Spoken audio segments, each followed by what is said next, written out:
எலியாவை போல் பலனற்று போனேனே, வனாந்தீரம் என் வாழ்வானதே.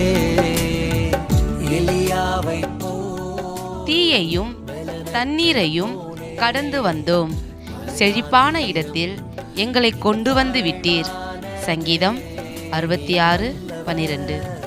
என் வாழ்வில் நன்மை செய்தவர், நீர் உயர்ந்தவர், என்னை உயர்த்தி அழகு பார்ப்பவர்.